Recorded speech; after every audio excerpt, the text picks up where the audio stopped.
तप स्थली है, ये बाबा बालजी महाराज की तपोभूमि है। इस धरती ने, जिसे देवी देवताओं की, संतों की धरती कहते हैं, इस धरती ने आपको एक बहुत बड़ी परंपरा दी। इस धरती ने आपको एक बहुत बड़ी परंपरा दी है, सच्चाई को परखने की परंपरा। संत महात्मा क्या कहते थे कि अपनी जीवन की सच्चाई समझो, अपनी परिस्थितियों को समझो और सत्य के रास्ते पर चलो। यही आपकी पुरानी परंपरा है। जो गलत है, जो सच है, इन दोनों को पहचानने की परंपरा। तो आज ये मौका आ गया है, चुनाव है, लेकिन हर 5 साल चुनाव आता है। इस चुनाव में कौन सी बड़ी बात है? ये चुनाव आपका भविष्य तय करने वाला चुनाव है। आप यहां इतनी जोर से नारा दे रहे हैं, जब जब ओपीएस का नाम उठता है आप नारा देते हैं, आप तालियां बजाते हैं। क्यों? क्योंकि ये आपकी मांग है, ये आपकी मांग है जो ठुकराई जा रही है। अगर ये कांग्रेस के प्रदेशों में ये मांग पूरी हो सकती है, अगर पुरानी पेंशन आपको मिल सकती है कांग्रेस के प्रदेशों में, तो बाकी प्रदेशों में क्यों नहीं मिल रही है? इस सच्चाई को समझिए। बीजेपी, भाजपा आपके प्रदेश में 5 साल से राज कर रही है। इनके नेता आते हैं, कहते हैं फिर से वोट दीजिए, डबल इंजन की सरकार चलेगी। कहते हैं कि नहीं कहते हैं? बताइए। तो कभी आपने सोचा है कि अभी कह रहे हैं डबल इंजन की सरकार, पिछले 5 सालों में कहां थी? पिछले 5 सालों में क्या नहीं थी डबल इंजन की सरकार? थी ना। क्या हुआ? तेल भरना भूल गए शायद, इंजन में तेल नहीं गया, क्योंकि देश का सारा तेल बड़े दे रहा है।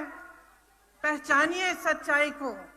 आज ये नौजवान जो यहाँ पे खड़े हैं, यहाँ पे खड़े हैं, बताइए कितनों को रोजगार मिला है पिछले 5 सालों में?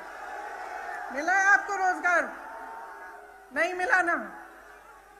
तो सरकार का सबसे पहला कर्तव्य क्या होता है जनता के प्रति? सबसे पहला कर्तव्य क्या होता है जनता के प्रति? नौकरी सबसे बड़ा। क्यों? मेरी बहनें बैठी हुई हैं, आप अपने बच्चों की परवरिश क्यों करते हैं? प्रेम से उनकी देखभाल करते हैं, उनको शिक्षित करते हैं। क्यों? ताकि उनका भविष्य बने, बड़े होकर वो आत्मनिर्भर हो, आपका भी देखभाल करें। इसीलिए ना, तो सरकार का क्या कर्तव्य बनता है आपके प्रति कि आपके जो बच्चे हैं, जिनकी आपने परवरिश की है, जिनको पढ़ाया लिखाया है, उनको आगे बढ़ाएं, उनका भविष्य बनाएं। लेकिन ये भाजपा की सरकार जो 5 सालों के लिए यहां चल रही है, केंद्र में भी है, तमाम साधन है इनके पास, लेकिन इनके राज्य में 63,000 पद खाली हैं, 63,000 रोजगार नौकरियां खाली हैं। यहां इसी सभा में हजारों युवा मुझे दिख रहे हैं जिनको रोजगार नहीं मिला। क्यों नहीं दिया आपको? खाली क्यों रखे हैं ये पद? जब कांग्रेस कहती है कि पहली मंत्रिमंडल की मीटिंग में ही हम 1 लाख रोजगार देने के लिए हम निर्णय लेंगे, तो इनके नेता क्या कहते हैं? कहते हैं कि ये हो ही नहीं सकता। अच्छा, तो फिर छत्तीसगढ़ में कांग्रेस की सरकार ने कैसे कर डाला? आज छत्तीसगढ़ में सबसे कम बेरोजगारी की दर है। कैसे? क्योंकि हमारी सरकार ने 5 लाख रोजगार दिए 3 सालों में। राजस्थान में कांग्रेस की सरकार है, 1,30,000 नौकरियां दी हैं, और यहां 63,000 पद खाली पड़े हैं। यहां के नौजवान परेशान हो गए हैं, शिक्षित हैं, मेहनती हैं और नौकरियां चाह रोजगार लें, अपने परिवारों की देखभाल करें, पैसे कमाएं, और वो इच्छाएं पूरी नहीं हो रही हैं, इसलिए भटक रहे हैं और नशा फैलाया जा रहा है, लेकिन रोजगार नहीं दिया जा रहा है। ये सच्चाई है यहाँ की कि 30 लाख आबादी है यहाँ युवाओं की लगभग, और 15 लाख बेरोजगार हैं। 15 लाख बेरोजगार हैं, आप हजारों पद खाली रख रहे हैं, आप नौकरियां नहीं दे रहे हैं। ये है सच्चाई। अग्निवीर को देखिए, कैसा स्कीम है, आप जानते होंगे। आप माताएं अपने बेटों को भेजते हैं सरहद पे देश की रखवाली करने के लिए, और ये लोग क्या कर रहे हैं, सेना को ठेके पे दे रहे हैं। कह रहे हैं कि सेना की जो भर्ती है वो भी ठेके पे होगी, 4 साल बाद 75% लड़के वापस आ जाएंगे।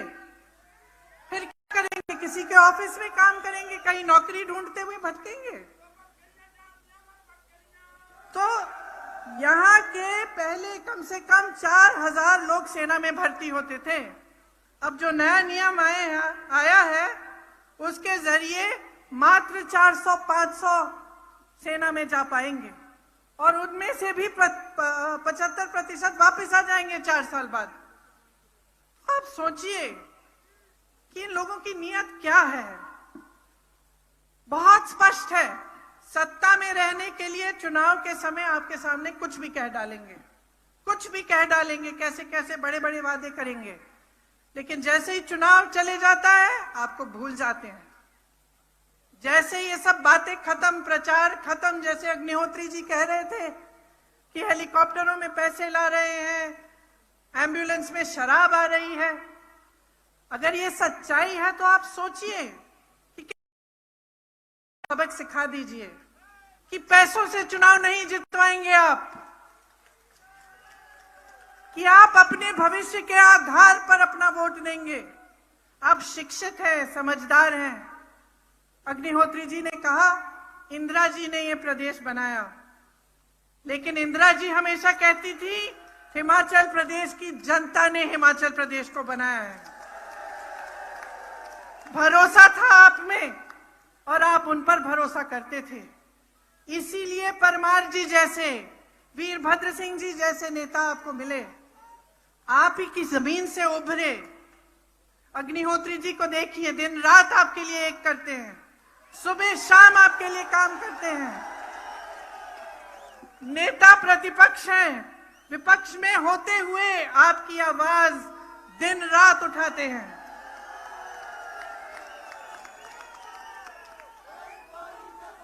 और भाजपा के नेताओं को देखिए, यहां इस धरती पर आकर क्या कहते हैं, झूठे वादे करते हैं और आपसे कहते हैं कि दवाई बार बार बदलने से बीमारी नहीं छूटती। कौन बीमार है भाई? बीमार हो? क्या हिमाचल प्रदेश बीमार है? क्या हिमाचल प्रदेश की जनता बीमार है? देखिए किस नजरिए से आपको देखा जा रहा है, कि आपको बताया जा रहा है कि बीमार हो, दवाई बदलते मत रहो, वही पुरानी दवाई खाते जाओ। ये बताया जा रहा है आपको, समझ लो, गुमराह किया जा रहा है। आज हिमाचल प्रदेश घाटे में है, 70,000 करोड़ का कर्ज है। प्रदेश के 20 निगम और बोर्ड घाटे में हैं। कर्मचारियों को दिवाली का डीए नहीं मिला। एचआरटीसी के कर्मचारियों को अभी तक इस महीने का वेतन नहीं मिला था। लेकिन घोटाले ही घोटाले हैं। कोरोना के समय पीपीई किट में घोटाले हुए, पुलिस भर्ती में घोटाला हुआ, शिक्षक भर्ती में घोटाला हुआ, खनन के तमाम घोटाले हैं। ये स्थिति है और आपसे कहते हैं दवाई मत बदलिए, जैसे कि आप बीमार हैं। इन्होंने क्या परिस्थिति बना दी है हिमाचल प्रदेश के नौजवानों की, हिमाचल प्रदेश के भविष्य की, और खुद कह रहे हैं किसान, बागबान, छोटे व्यापारी सब मुसीबत में हैं। किसी से भी पूछ लीजिए पिछले 5 सालों में क्या आपने तरक्की की, क्या आपका बिजनेस बढ़ा, आपको रोजगार मिला? सब मना करते हैं, किसी की तरक्की नहीं हुई है। तो जब ये असलियत है और असलियत आपके सामने है, आप जी रहे हो इस असलियत को, तो आप इस असलियत को बदलते क्यों नहीं? बदलोगे?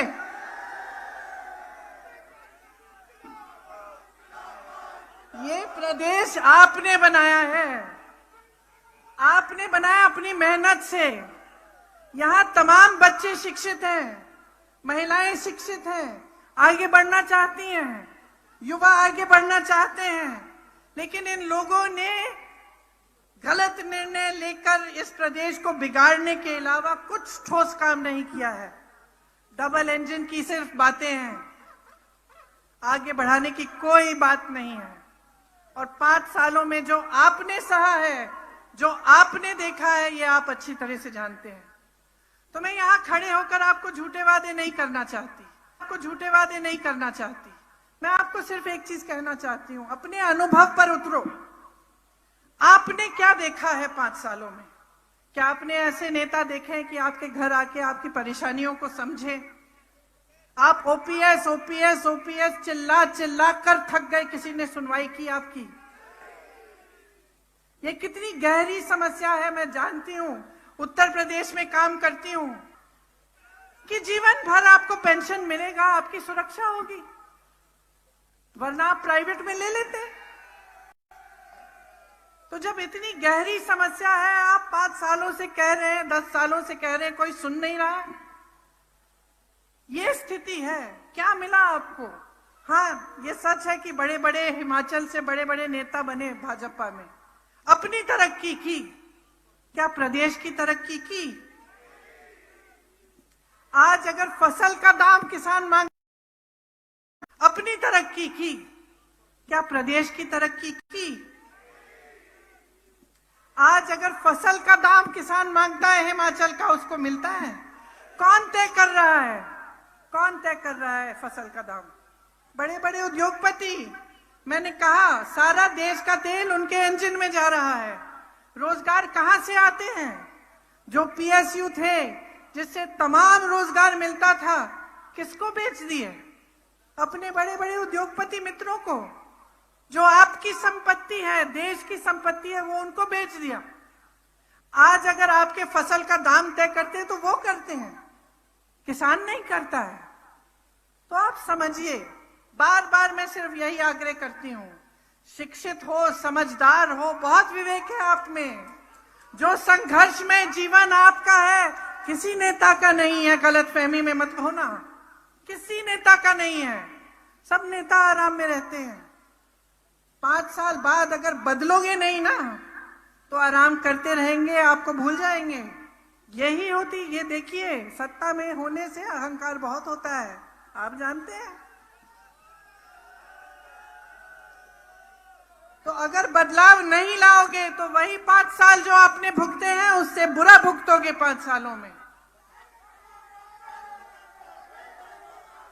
कांग्रेस के नेताओं को देखो, क्या किया।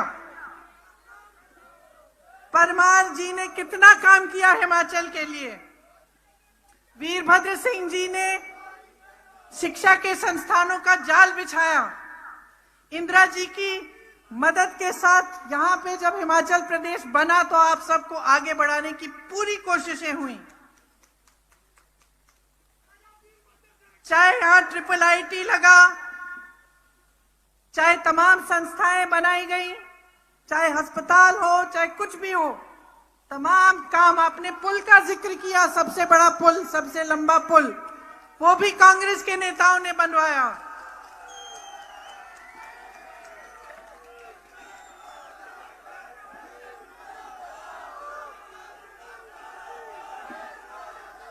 हम आपके लिए काम करके दिखाना चाहते हैं।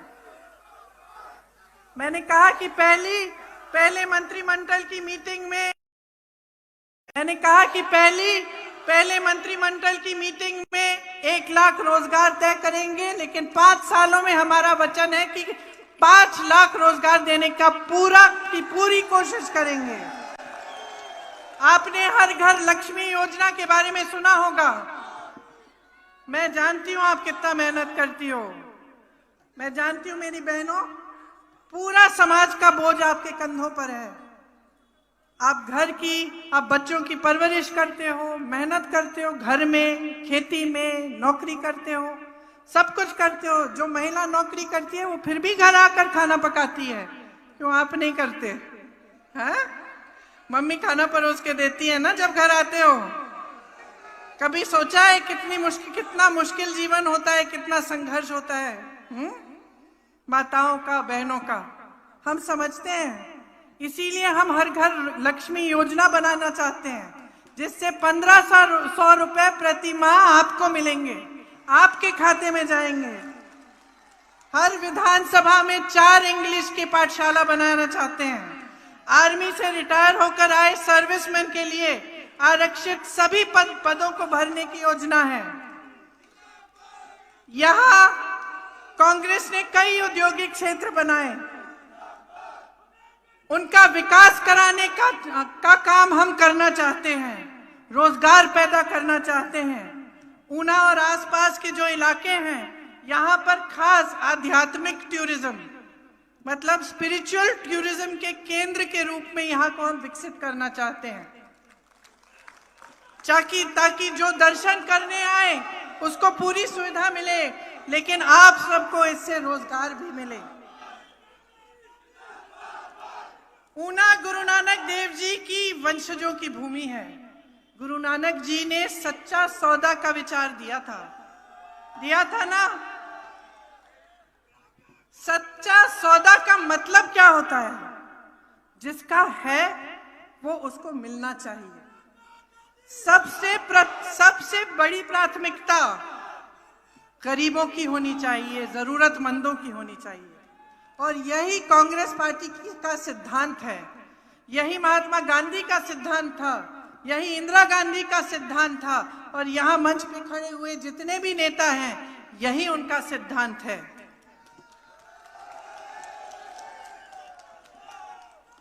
यहाँ पे जितने भी कार्य किए गए इसी सिद्धांत के जरिए किए गए। फूड पार्क, यहाँ पे जितने भी कार्य किए गए इसी सिद्धांत के जरिए किए गए। फूड पार्क बना, पंडोगा, बाथड़ी जैसे औद्योगिक क्षेत्र बनाए, सिविल हॉस्पिटल बनाया। मैंने पहले कहा IIIT, लिफ्ट इरिगेशन सिस्टम से यहाँ पानी की समस्या दूर की गई। ये इन्हीं सिद्धांतों के जरिए, इन्हीं की वजह से ये सब काम हुआ। तो आप ही पहचानिए, बहनों पहचान लो। मैं पंजाब में जब प्रचार करने गई थी तो मैंने कहा था, जब लड़की के लिए दूल्हा ढूंढना पड़ता है तो सबसे पहले जब घर में जाते हैं उसको देखते हैं तो हम क्या देखते हैं? उसकी नीयत क्या है? अच्छा लड़का है, सही नीयत है कि नहीं, यही देखते हैं ना। तो इसी तरह से अपने नेताओं में और अब जितने भी राजनीतिक दल हैं उनमें पहले नीयत देखिए, नीयत क्या है।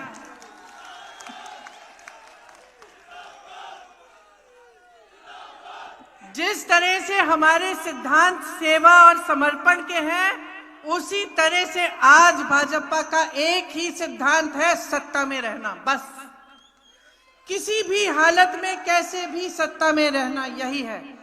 और सत्ता में रहकर जनता को, गरीबों को, जरूरतमंदों को, मिडिल क्लास को भूल जाना, अपने बड़े बड़े उद्योगपति मित्रों को सिर्फ आगे बढ़ाना, उनको विकसित करना। तो ये सारी सच्चाई आपके सामने है। आपको रोजगार देने वाली सरकार चाहिए या रोजगार छीनने वाली चाहिए? रोजगार देने वाली चाहिए, हाँ या ना? पुरानी पेंशन देने वाली सरकार चाहिए या लेने वाली सरकार चाहिए? महंगाई घटाने वाली सरकार चाहिए या महंगाई बढ़ाने वाली सरकार चाहिए? आपको ऐसी सरकार चाहिए जो आपकी कमर तोड़े, जीएसटी थोपे आप पर, या आपको राहत दे, आपको मदद करे? जो कांग्रेस के नेता कहते हैं, ज्यादातर करके दिखाते हैं। यहाँ बघेल जी खड़े हैं, इनके प्रदेश में जैसे मैंने कहा पुराना पेंशन आज लागू है, इस आधार पर कह रहे हैं हम। 5 लाख रोजगार दिलवाए हैं, इस आधार पर हम कह रहे हैं कि हम हिमाचल प्रदेश में भी देंगे।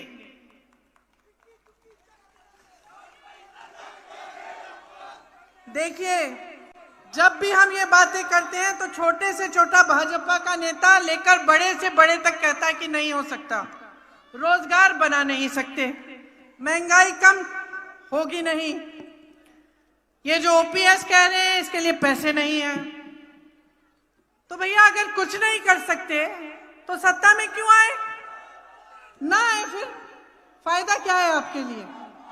अगर ये आपको रोजगार नहीं दे सकते, अपना आपका भविष्य नहीं बना सकते, यहाँ बैठे नौजवानों की मदद नहीं कर सके, इनको विकसित नहीं कर सकते, सड़कें नहीं बनाएंगे, ओपीएस नहीं दिलवा सकते, महंगाई घटा नहीं सकते, तो फिर किस काम के हैं? किस काम के हैं बताइए? फिर इनकी फोटो पोस्टर पे छाप लीजिए, वोट कांग्रेस को दीजिए और खदेड़ दीजिए इनको। बताइए, इस चुनाव में क्या कांग्रेस आ रही है कि नहीं? मेरे साथ कहिए, आ रही है, आ रही है, आ रही है। और इस बार अपने लिए वोट दो, सोच समझकर, अपने विवेक से, अपने भविष्य के लिए, अपने बच्चों के भविष्य के लिए, अपने लिए वोट दो। किसी की बातों में गुमराह मत होना। अपने भविष्य को बनाने के लिए, रोजगार दिलवाने के लिए, महंगाई घटाने के लिए, ओपीएस लागू करने के लिए, 1500 रुपए हर माह पाने के लिए वोट दो अपना। कांग्रेस को जिताओ, हिमाचल प्रदेश को जिताओ। जय हिमाचल, जय हिंद, जय हिंद, जय हिंद। धन्यवाद। बहुत बहुत आभार श्रीमती प्रियंका जी का, बहुत बहुत आभार। मैडम, पहली बार इस निचले क्षेत्र में जो ये मर्जर हुआ क्षेत्र हिमाचल प्रदेश में मिला, इससे पहली बार आपके आशीर्वाद से, कांग्रेस आला कमान के आशीर्वाद से विपक्ष का नेता मुकेश अग्निहोत्री जी को बनाया गया और उसका आज आप देख रहे हैं कि पूरे निचले क्षेत्र में लहर पैदा हो गई है। और आपकी आज की घोषणा के बाद निश्चित रूप से कांग्रेस की सरकार बनेगी। मेरा आग्रह है जिला कांग्रेस कमेटी के अध्यक्ष से, राणा रणजीत जी से कि वो आए और श्रीमती प्रियंका गांधी जी का धन्यवाद करें। श्री राणा रणजीत सिंह जी।